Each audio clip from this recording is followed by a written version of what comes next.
culture that we had. Thank you. We got to build that same strong culture that we had before maybe our world changed in the way that we work. And it's not as easy as just saying, hey, let's just do things the way that we've always done them. So thank you all for being here today. My name is Liz Haberberger with Dale Carnegie here in Missouri. And we have one other person who's going to be speaking with us today. Mark, if you want to go ahead and introduce yourself. Yes, thank you. Good morning, everyone. My name is Mark Marone. I'm the Director of Research and Thought Leadership at Dale Carnegie and Associates. Thanks for having me, Liz. Yeah, of course, we are really excited that Mark is here because Mark is the one who actually conducted a lot of the research and has written all of the white papers that you might have seen from Dale Carnegie that we're going to be walking through some of today. So to get us started, one, we are going to be interactive today. You guys know that with Dale Carnegie. If you've ever been to anything Dale Carnegie before, we're going to be using that chat box. We're also going to be using some tools up on the screen. I am going to share my screen.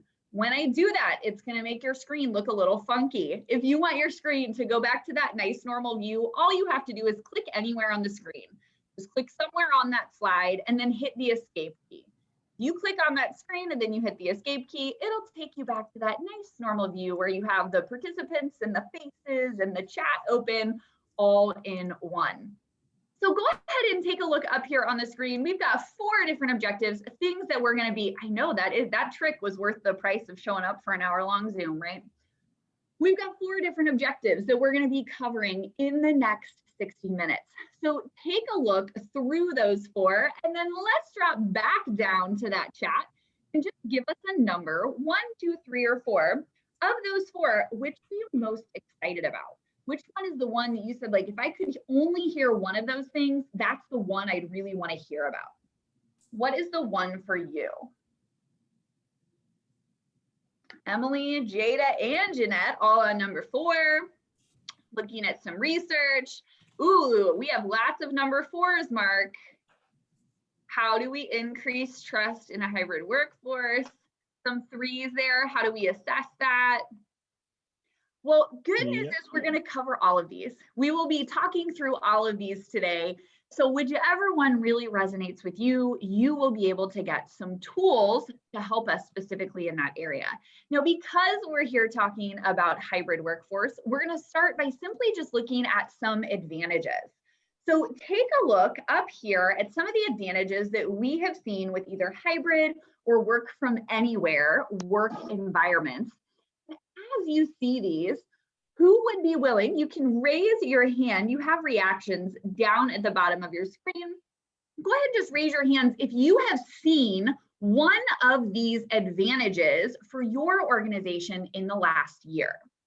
So just raise your hand if you have seen one of these advantages in the last year. Perfect. We've got lots of people who have seen some of those. It looks like Alicia, you are one of them. Alicia, would you hop off mute for us? Just let us know which one you've seen.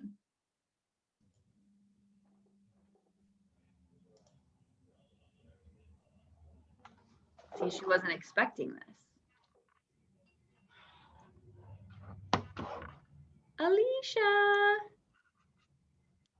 Sorry, I unmuted my headset and didn't unmute my Zoom here. Can you hear me now? That's all right. What's one you've seen? Broadens the talent pool. So it's allowed you to maybe find talent that maybe you hadn't seen before. Denise, you also said you've seen one of those advantages. What's one you've seen? I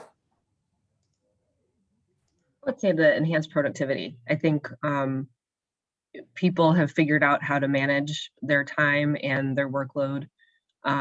You know, where we might have thought, oh, you're not pulling your weight, working away from the office. But I think actually we've probably seen it enhanced.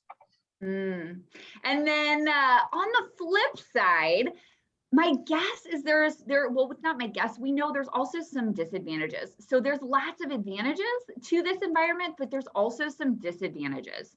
So what we'll have you do is the same thing. Now, if your hand is raised right now, you might want to lower your hand. Maybe you want to leave it up. So in looking at this, just raise your hand again if you have seen one of these disadvantages as well in the last 18 months. So if you've had that hybrid workforce and you have seen or felt one of these disadvantages, which one? Just raise your hand. All right, now we'll see if they really meant to keep their hand up or not. Emily Brown, you've got your hand up. What is one you have seen? Employee experience, I think, is a big one, both for new and existing associates. My brother joined our company during the pandemic, and he talked a lot about just not knowing who people were because he hadn't met so many people. And I think there's a big impact on company culture from just not being in the same room together. Oh, you have some insider knowledge though from that. Yeah, From it was your really brother interesting to start hear his perspective as a new associate. It really gave me a lot of context for that. Nice. And then Jada, one more. You also have your hand up. What's one of these you have seen?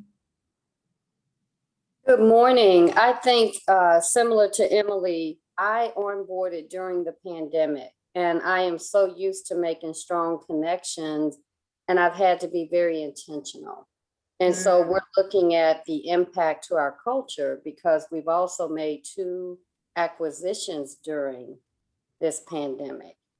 And it's very difficult to onboard a new bank from afar without making personal connections. So that experience, that corporate culture, we know will need some tending to as we move hopefully soon out of the pandemic. Absolutely. So regardless of which of these we have seen, at the bottom, at the base of all of these, and the reason we're here, right, talking about trust. So when we think about trust, that's really what underlies all of these advantages or disadvantages. So you have had some experiences, whether you were onboarded during the pandemic, you've brought people onto your team during the pandemic, and even before then. So we're going to do a quick little poll here, not just now, but think about over your career. Now we're going to do some annotating on the screen. If you've never annotated on the screen before, up at the very top of your screen, you should see a little bar. It says view options. There's a down arrow right next to it. If you hit that down arrow, you're going to see something that says annotate. If you pop open that annotate bar, then you have an option to stamp. There's a heart, a star, a check. There's several different things. Just look through this list and think not just over the last 18 months, but over your career. Do any of these apply to you? So have you ever been hesitant to bring up a difficult issue? And if you have, just drop a stamp next to that item. There you go. See, look at that. You can pick 1, you can pick 2. The good news is we don't know which team you're talking about, which organization you're talking about. Yep, if you see no stamp, Kelly, you're not failing. Well, all that says is you might have a different version of Zoom. You might be on an iPad, Macs, sometimes, maybe you found it. Sometimes different versions, gosh, you found it. Different versions of Zoom or computers have different things. So if you don't see it, that's okay. You can always drop down into the chat for us. Look at all of these popping up here, right? What this tells us is that we're not alone. Okay? We are not the only one who has ever felt these things. All of these, if we've ever felt these, or if other people on our team have ever felt these, that's simply a sign that the psychological safety on our teams could have been stronger.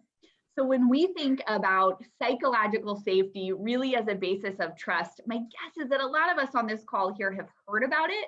For those of us who haven't, we're going to dive into that concept as well as some research here.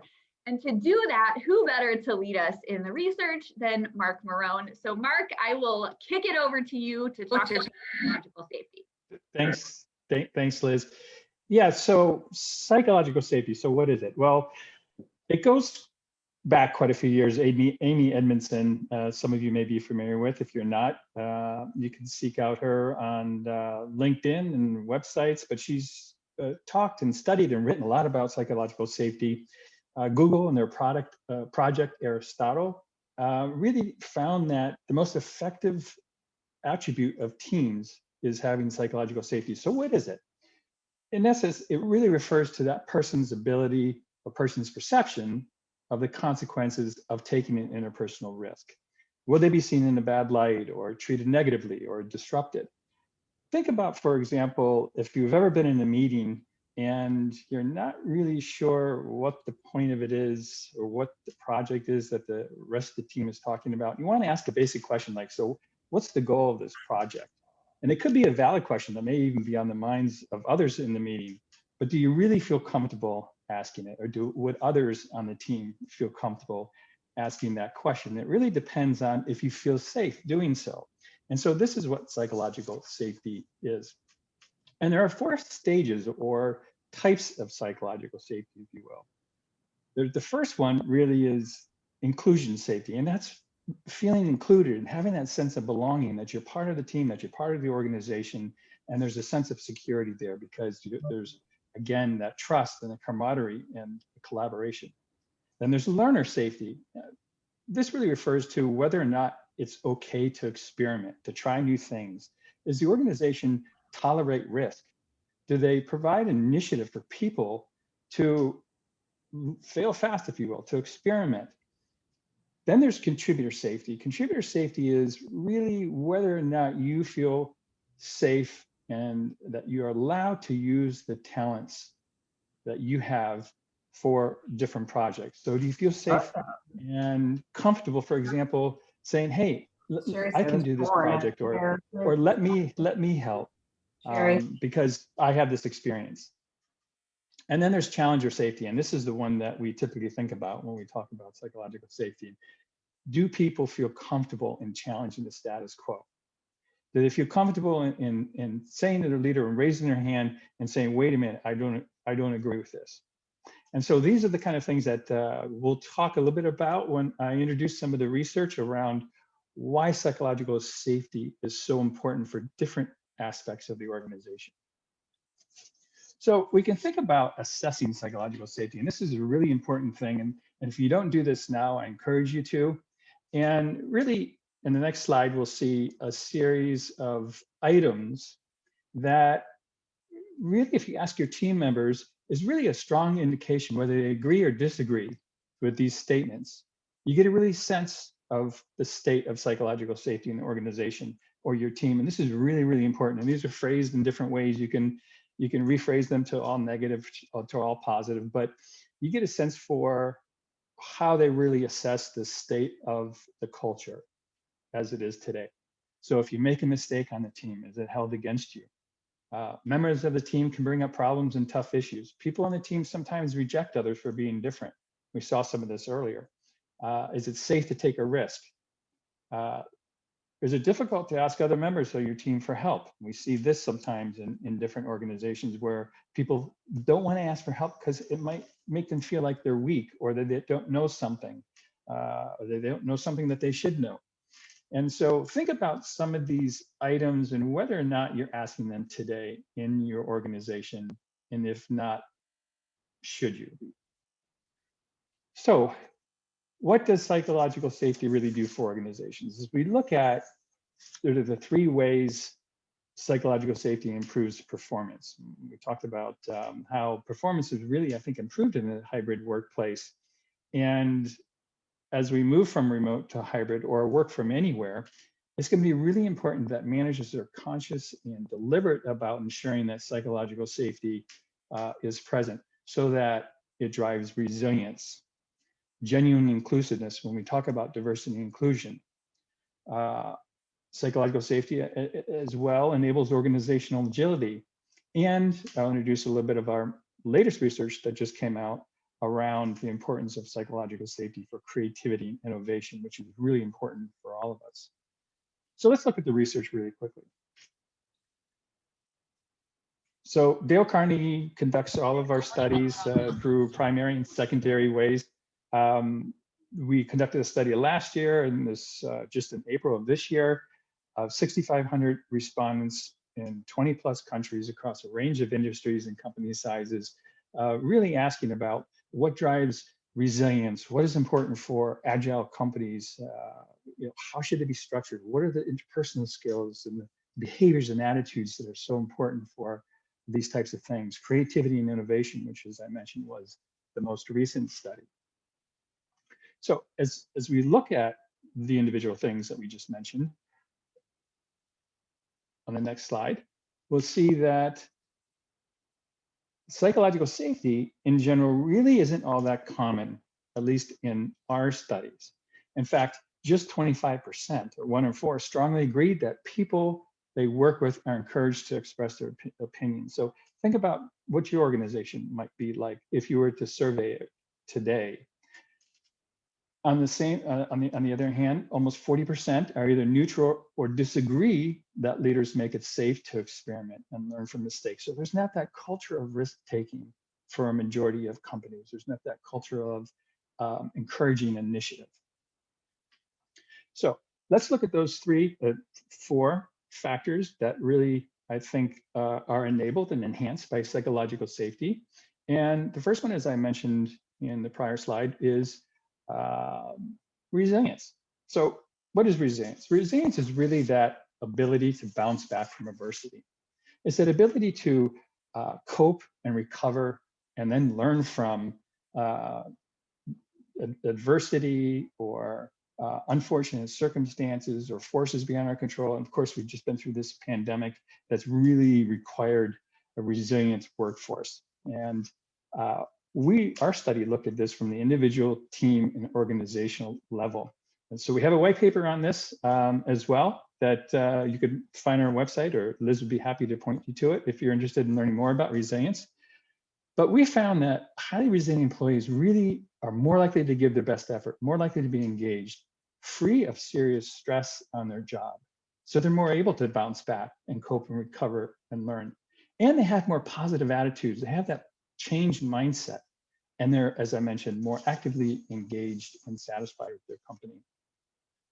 And we see, and our data show that when you look at the items in the next slide, measuring resilience, encouraging to express their opinions, or we look at the psychological safety items, expressing your opinion, feeling safe to experiment, having that positive, trusting relationship. When those are present, 78% were highly resilient in an organization, compared to only 41% when those respondents said they did not strongly agree with those elements. So it's really, as you can see from the data, and you can just imagine in real world circumstances, how important being allowed to express your opinions, feeling safe to experiment, and having that trust really drives resilience. So the next one is diversity and inclusion. When we talk about, yes. I'm wondering if— Was there a question? Yeah, well, it's just my question. So I'm thinking through, Oh, sure. just given so many people said, you know, they were like working from home, or some of the challenges that they were already seeing in this hybrid or work from anywhere. As you all think about resilience and having to be resilient, drop down to the chat. In what ways have you had to, or have employees had to show resilience in this hybrid work from anywhere environment? My guess is that there are some different ways and maybe some commonalities that we'll see in terms of, if you think about having to work hybrid or work virtual or remote or from anywhere, in what ways have you or employees had to show resilience? Yeah, high flexibility is absolutely one of the things that we have had to show. Flexible maybe in the way that we meet with each other on teams. Maybe it's flexible in the way that we're meeting with clients. What else? Like, in what ways have you had to be resilient? Ooh, it's more work. And maybe that's partly due to work from home. Maybe that's partly due to the change in the workforce. People left, or we didn't have the same teams anymore. Now we have more to do. Absolutely. New technology is a big one. So lots of ways that we've had to be resilient. I just thought maybe there'd be some interesting thoughts, Mark. Yeah, no, thank you, Liz. Oh yeah, high trust. Yeah. Breaking down silos is a big one. New ways to communicate. Yeah. Yeah. That idea, Mark, of breaking down silos probably kind of ties into your next piece on DEI a little bit. That one and the one after that on agility, absolutely, and they're so linked in so many ways. Yeah. So when we talk about diversity and inclusion, really diversity is that outcome that we need in an organization to have more diverse ideas and perspectives and backgrounds so that we can be more innovative and creative. And I'll talk about that in a minute as well. But inclusion really is so important for that. And inclusion requires trusting relationships and a very high level of psychological safety for everyone. Psychological safety lets people be themselves. I mean, think about those types of or those levels or phases of psychological safety. Certainly contributor safety is really important here, right? Because you want to have that sense that you're able, regardless of whether you come from a minority group or you're not in power, that you have that ability to contribute your skills and your knowledge and your know-how. And that challenger safety in a diversity and inclusive environment is so critical that anyone from any place in the organization, regardless of who they are, or what they look like, or what background they're from, ought to be able to have that ability, that freedom to challenge the status quo, to ask questions, ask the tough questions, right? And this is really important to maintain that genuinely inclusive environment. And it needs to be okay to challenge the status quo, as I mentioned. So as we look at agility as well, you see a lot of the same types of factors that go into creating an agile workforce. And there's a lot of definitions out there. We really talk about agility as an organization's ability to gather and act on information, make decisions quickly, implement change, and deliver value for the customer. And a lot of talk, especially in the last year, about becoming more agile, having to pivot, breaking down silos, coming together in teams, and being able to consume information and make decisions and drive innovation for consumers and customers and any stakeholders, right? And so that's piece of social intelligence that we have here in this model. And again, this is all detailed in a white paper that we recently written on agility in the workplace, and where we get into a lot of detail about these other parts of the model that are so critical for this. But here we focus on that psychological safety. And I go back to that Project Aristotle, that study by Google that found the #1 predictor of team effectiveness is indeed having a psychological safety. So as teams need to come together, subject matter experts maybe from different parts of the organization, and they need to very quickly tackle a problem, come up with an innovative solution, and take that into fruition, whether that be a new product, solving a problem, a new solution, a new service.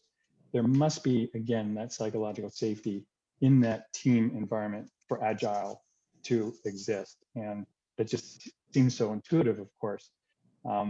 So the new study, as I had mentioned, is on creativity and innovation. And this is kind of even makes even more sense, right? Because if you don't have the ability to share your ideas, your experiences, your perspectives, your expertise, then think of the organization's, the detriment to the organization in coming up with creative and innovative ideas.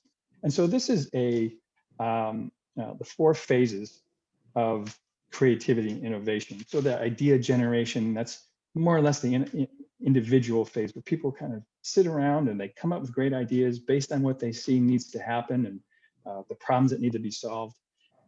In the idea elaboration phase, these are when teams come together and they vet those ideas and they go back and forth to come up with the best one. And then there's championing the idea and, of course, ultimately executing. But that psychological safety is so critical for the idea elaboration phase, as you can imagine. Again, if someone has a great idea, they bring it to a team. One thing that we've probably all seen in teams is we're talking about solving a problem, or somebody has an idea, that everybody kind of gets on board, and you almost get this group think, right? It's like, oh yeah, this is a great idea. But you ever have in the back of your mind where you think, maybe it's not the best idea. Maybe this isn't the right way to go about this problem, but since everybody's on board, I don't want to say something.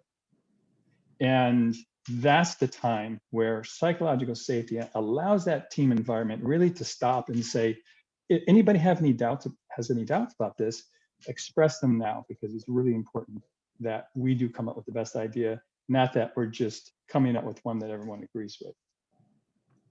And so Liz, I'm going to turn it over to you to take us through an exercise. Yep. So as we think about these four, we're going to do just a quick poll in the room just to see where we're at in terms of psychological safety and these four ideas, right? Resilience, DE&I, agility, creativity. So there are two options. Option one, you can pull out your cell phone real quick, scan that QR code. Option two, Ethan Todd is going to be dropping a link down in the chat. If you don't have your cell phone and want to do this on your QR code, you can click on that link. Quick 4 questions, right? We're just gonna get a gauge of the room, and the cool thing is we're gonna see the results in real time. So in thinking about psychological safety, now the good news is we're not gonna see your specific answers, but how psychologically safe do you feel your organization is? Of the 4 things Mark just talked about, which one is really resonating with you? Which one is most critical? And then finally, because we're gonna go into this idea of hybrid workforce, what is your workforce going to look like? This is going to help guide our conversation for the second half hour. So go ahead, take your QR code reader, take that link down there. Oh, we are seeing some responses come in the chat. Perfect. Nice. We're still waiting on a good amount, but that's okay. Oh, guys, this is fun to watch. I'll move this over here so you can watch. Watch this. Check that out. So go ahead, take that survey. Don't let other people persuade your answers. Give your own answers. So it looks like psychological safety, we're kind of between 3 and 4.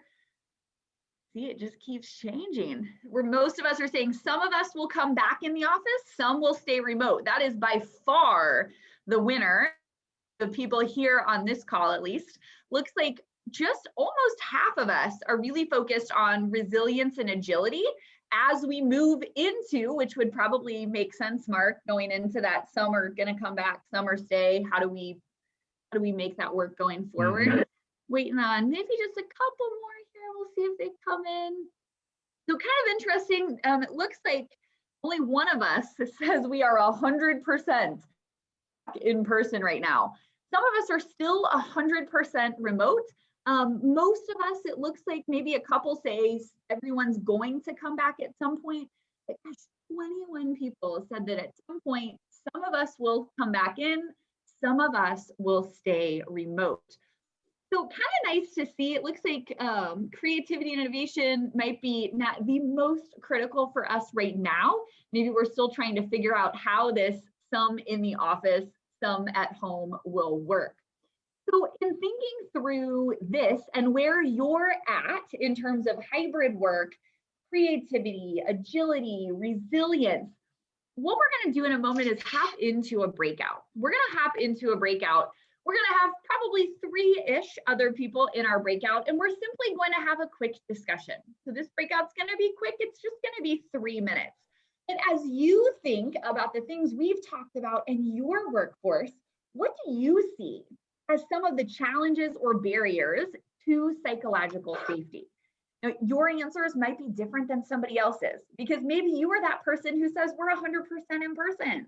Maybe you say we're still 100% remote, or we're trying to figure out who stays at home and who gets to come in. So all of that is going to play into your response. So we're going to hop into the breakout, and you're simply going to be talking about I'll even drop, I could put this in the chat. That way, someone's going to get into a breakout and say, I don't remember what that question was. Well, now you don't have to worry. I just dropped it in the chat for us. So the way these breakouts to work is in a moment, you're just going to get a little pop-up on your screen. It's going to ask you to join a breakout. All you have to do is hit that join button. It's going to send you into a room with only 3 other people. At the end of those 3 minutes, it will automatically bring you back. So there's nothing you need to do to come back. It's going to put you back in the main room. Pretty simple on your end. We've done all the hard work on our end. So we've got that question down in the chat. As you think about the things we've talked about in your organization, what do you see as challenges or barriers to psychological safety? So Ethan, I think they are ready whenever you want to send them. Perfect, everybody. Hybrid workforce. right? It's not a revolutionary shift. It's just these evolutionary steps. And then we're having to take the things that worked in person and tweak them. So as we think about some of the unique challenges in a hybrid workforce. Now, again, if this made your screen look funny, just click anywhere on the screen, hit escape, it'll take you back. So Mark's going to run through these, then we'll have a little bit of discussion here as well. Mark, you want to talk through, they mentioned Sure. some of the ones to psychological safety. How is this specifically looking, and what have you seen in terms of hybrid workforce? Absolutely. And there was one actually that's not on here. Just read this article from HBR a few days ago, actually yesterday, I think, and by Amy Edmondson, which really talked about how psychological safety is so important when people are working remote, because people need to be free to talk about their personal challenges and their situations, right? Because people that went to remote, it wasn't easy for everyone. There was a lot of stress. There was a lot of anxiety. People had personal challenges. Maybe they didn't have a place to work, right? Maybe other than maybe the kitchen table, and other stress-related factors having to do with personal things, such as taking care of a parent or children. And so allowing those people to express those challenges is so important to us as leaders to really have the empathy and understand where they are. That's not on here. That's one kind of added thing. But we see here really that creating and maintaining a sense of belonging is really tricky in hybrid. Somebody had mentioned earlier with respect to the culture of bringing people on board in this past year who have never met everyone else. So you know that it's so much easier to work with someone remotely that you know personally versus those that you don't. Having those experiences, whether you went to dinner with them one time, where maybe you were at a company outing, maybe you had lunch with them once a week, you had those personal relationships that really make remote interactions so much easier than for nearly complete strangers.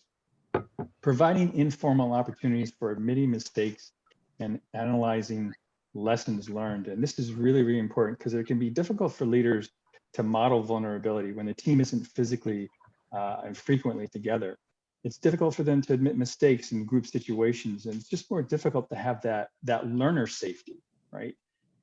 Giving and getting feedback frequently. And this is really about contributor safety, because that lack of a clear feedback from nonverbal cues that you get in person really makes it more challenging to judge how you're being perceived.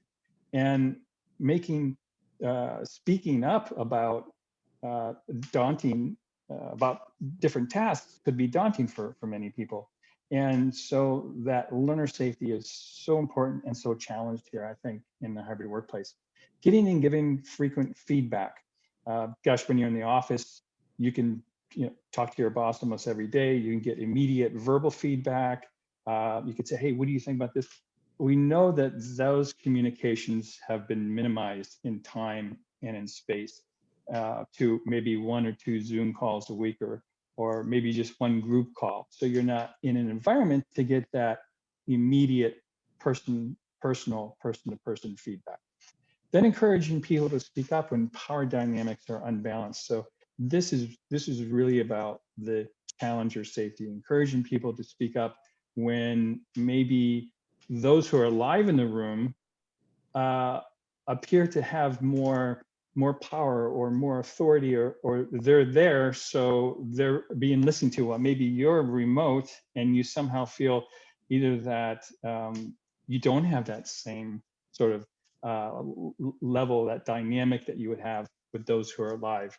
And so it's scarier than to be that dissenting voice. You can't just pick up these subtle signs that it may be welcome or not. And knowing you won't have the same kinds of chances to understand people's reactions, talking to them after the meeting or in between during the break, it is really, I think, a disadvantage, right? And so how do we as leaders then address all of these? And we do that through encouraging and enabling that psychological safety.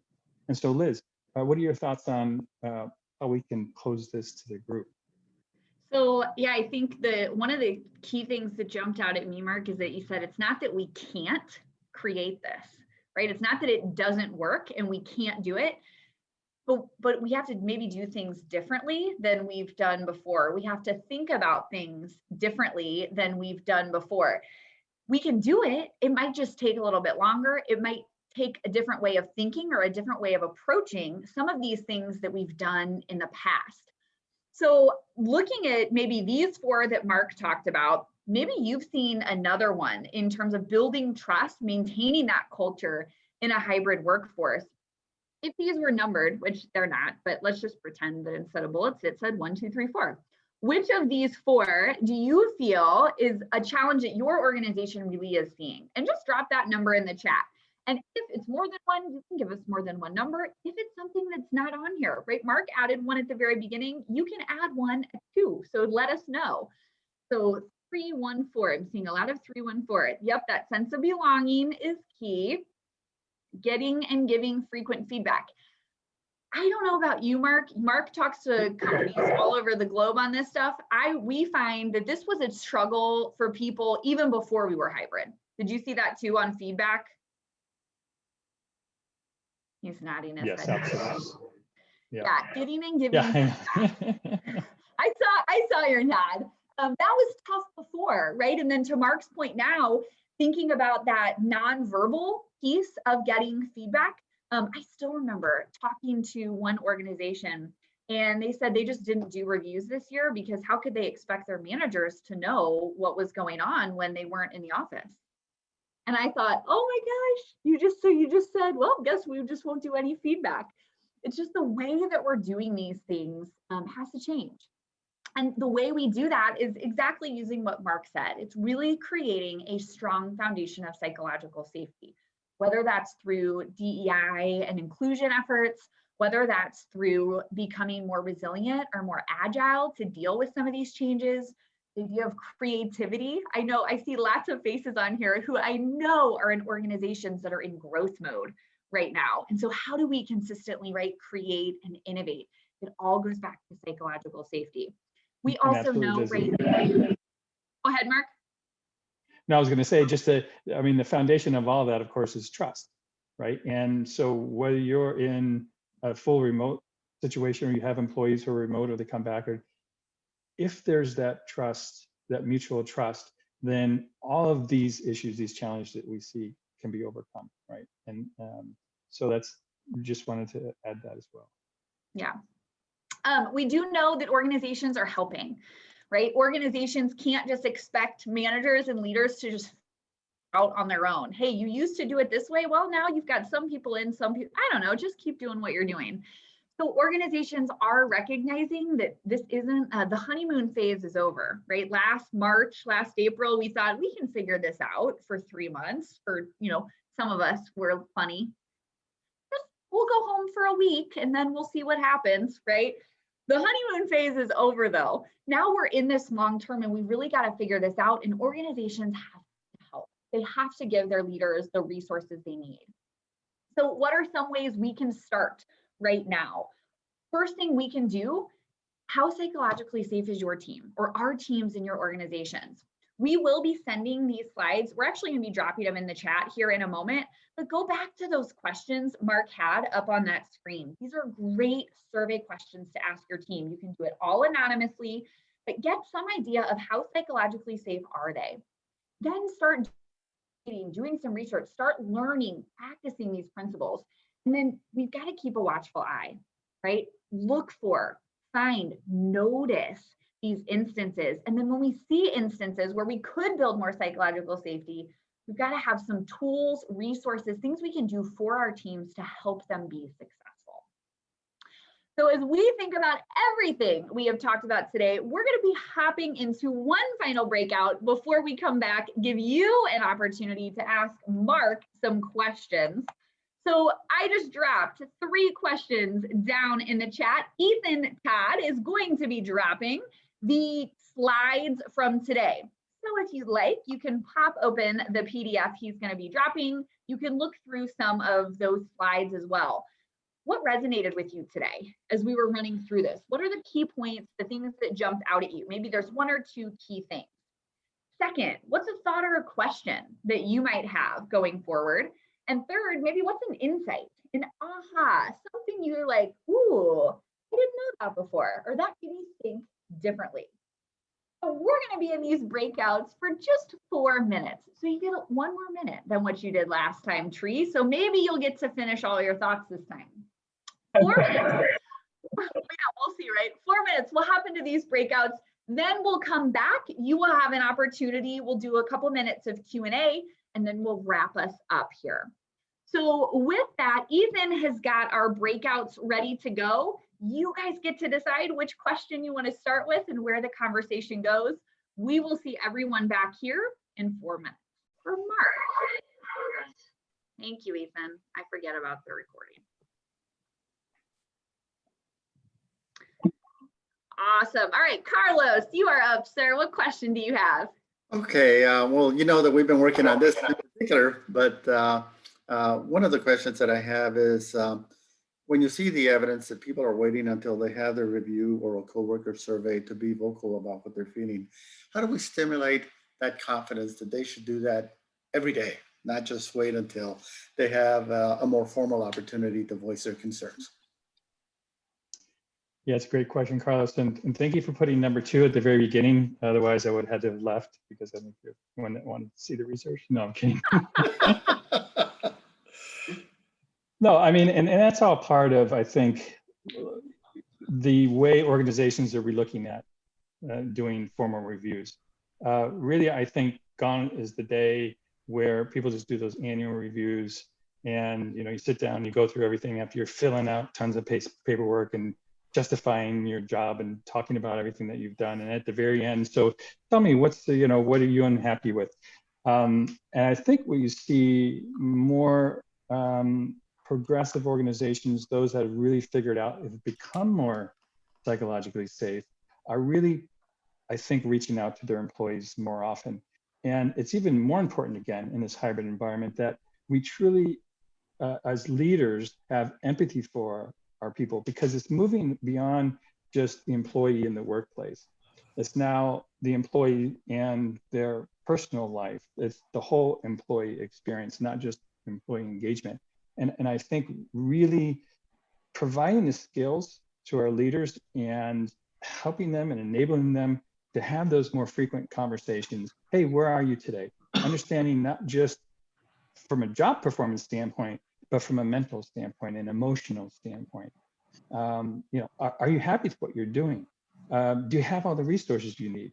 So I think to really get away from that once a year, twice a year performance review where, the bad things are, don't come out into those once or twice a year, meetings, we need to instill the skills and behaviors in our leaders to have those conversations on a weekly, if not a daily basis. Carlos, one quote I resonate with a lot all the time is when you're talking about a manager or leader, they say, don't ever assume that your manager is managing the way they want to, right? They might not have the tools, they might not have the confidence to do something different. And so sometimes it's not like, gosh, they're just lazy. They just don't want to have these conversations. Have we really gone and figured out, do they have the skill set? Do they have the confidence? What do they need? Maybe it's a skill set. Maybe it's something in the environment. I say I want to eat healthy, but my pantry is full of Fritos and Cheetos and, Twinkies. Sometimes it's the environment, not just the leader skill set too. Right.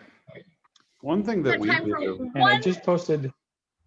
Go ahead, Mark. Sorry, you dropped it down there. There was a question about, this is an article that I wrote last year on the importance of resilience in minimizing and managing stress in the workplace. So there's something there too.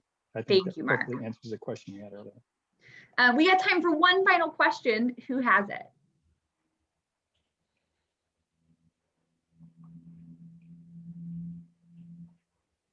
Liz, All right. Yes, go, Emily. sorry, right at the last minute. Go. I'm curious about the data that we all shared in the surveys. Will that be shared as part of the slide deck? We are happy to.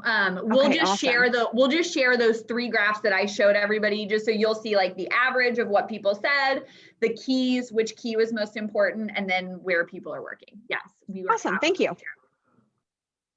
So with that, we're going to wrap up today because, believe it or not, it is already 9:30. We will simply leave with a quote from Dale Carnegie. He says, when dealing with people, remember, people are not creatures of logic, they're creatures of emotion. And as we try to navigate as leaders this hybrid work from anywhere environment, we have to remember too that we're not just dealing with the logic of what needs to happen. We really do need to deal with the emotion. If we can deal with the emotion successfully, we are going to lead our organizations through 2021 and into growth and beyond. So thank you all for being here today. I'm happy to stay on for a couple minutes if anyone has extra questions. Otherwise, have a great rest of your Wednesday and an awesome 4th of July weekend. Bye, guys. Thank you. Thank you.